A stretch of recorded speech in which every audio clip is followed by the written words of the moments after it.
সরকারি নিয়ম অনুযায়ী প্রতি মণ মরিচে খাজনা মাত্র 10 টাকা, কিন্তু বাস্তবে ইজারাদাররা আদায় করছে 80 টাকা পর্যন্ত। এছাড়া ঢোপ ও কুলি খরচের নামে ব্যবসায়ীদের পকেট কাটছে সিন্ডিকেট। গাইবান্ধার চরাঞ্চলে লাল মরিচের গন্ধে ভরা ঐতিহ্যবাহী এই পাইকারি হাটে ভর করেছে সিন্ডিকেটের কালো ছায়া। প্রতি সপ্তাহে কোটি টাকার লেনদেন হলেও শ্রমিক ও কৃষকরা আজ ন্যায্য মুনাফা থেকে বঞ্চিত।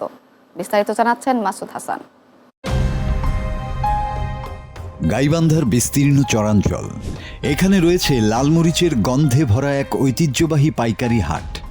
সেখানেও ভর করেছে সিন্ডিকেটের কালো ছায়া। প্রতি সপ্তাহে কোটি টাকার লেনদেন হলেও শ্রমিক ও কৃষকরা আজ ন্যায্য মুনাফা থেকে বঞ্চিত। রোদ বৃষ্টি ধুলোর মিশ্রণে মরিচ বিক্রি হয়, অথচ সরকারের বরাদ্দ অর্থ এখন ফাইলবন্দি।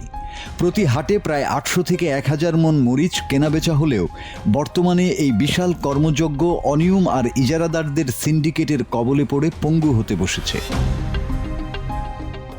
সরকারি নিয়ম অনুযায়ী প্রতি মণ মরিচে মাত্র 10 টাকা খাজনা নির্ধারণ করা থাকলেও বাস্তবের চিত্র সম্পূর্ণ উল্টো।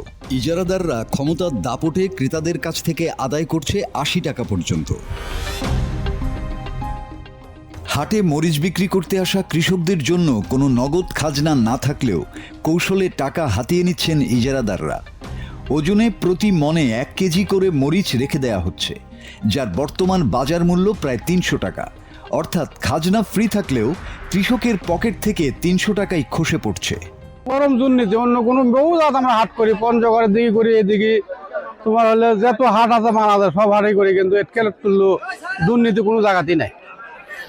গাড়ি চললে 1 কেজি পড়তে নেবে, না হলে 100 টাকা করে নেবে। আবার কাটার নেবে 1 ডোপ পড়তে, 1 মণ পড়তে মাপলে 80 টাকা গাড়ি চড়তে গেলে। খুব দুর্নীতি হয় এটি। তুলনামূলক হারে একটু বেশি, কেননা 1 মণ মরিচের খাজনা দেওয়ার লাগে 80 টাকা। তারপরে কুলিকে বস্তা প্রতি এক বস্তায় 70-80 কেজি পর্যন্ত মরিচ থাকে, কুলিকে দেওয়ার লাগে 80 টাকা।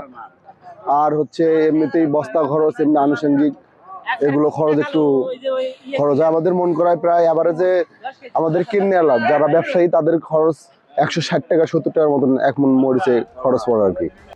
সরকারের মাধ্যমে যে খাজনাটা ওরাই, সেই খাজনা কোনো চার্জ থাকে না, এখানে কোনো চার্জ নাই, চার্জ ছাড়াই এখানে খাজনা ওরাও।